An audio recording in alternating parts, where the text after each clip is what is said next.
বলো, চুল ফিরাও। হ্যাঁ, বইয়া বইয়া কেবল চুল ফিরাও।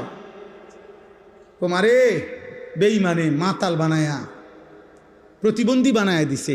তুমি এইখানে, এখন এখানে যদি আমি একটা ছেলেরে দাঁড় করাই, কোনো এক মানুষ যদি এখানে দাঁড়াইয়া হে যদি তার বাম হাতটা এরকম করে, মনে করো 5 মিনিট যদি এরকম করে, বাকিরা কি বলবে? মা পাগল, এটা এরকম করে গা, বলবে কি না?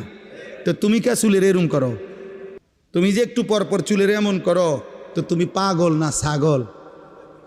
হ্যাঁ, তুমি মাতাল না? তুমি প্রতিবন্ধী না? তো ভালো ডাক্তার দেখাও না কেন? বলো না আব্বা, এটা ফ্যাশন কিভাবে হয়? এটা ফ্যাশন হইতে পারে কিভাবে?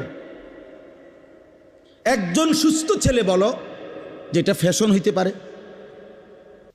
এত বড় ফালতু কাজ ফ্যাশন হয় কিভাবে? এই জন্য আমি অনুরোধ করলাম, আজকে দুশ্মন আমার কথা, আমি এই 2টা আয়াতের তর্জমা বলতে চাই।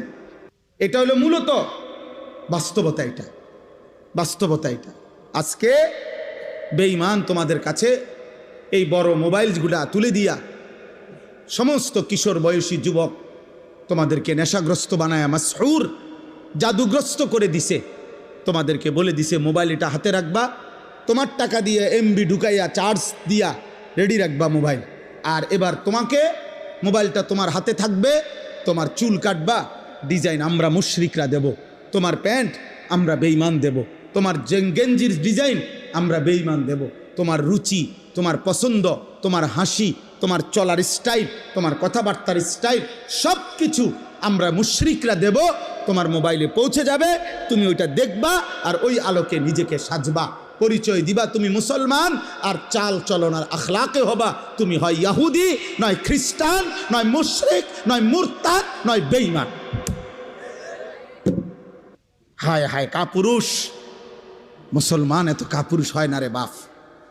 তুই মুসলমান যুবক হিসাবে কলঙ্ক। তোর মতো কাপুরুষ মুসলিম যুবক না হলে ভালো ছিল, যার রক্তে ইমান জাগে না, কলিজায় যার ইমান জাগে না। বেঈমান আমাদেরকে নিয়ে নাচে, ফুর্তি করে। একবার কয় চুল এদিকে ফিরা, মুসলমানের যুবক কহ ফিরাইলাম। আবার কয় না এবার এদিকে ফিরা, না এবার এদিকে ফিরাইলাম। আহা, এ তো কাপুরুষের পরিচয়, এ তো আত্মমর্যাদাহীন পুরুষের পরিচয়। এই জন্য এই বন্ধুর কথা যদি শোনো, এই ভাইয়ের কথা যদি মনে থাকে, আমি যদি কোনো দিন আর বলতে না পারি, আজই বললাম,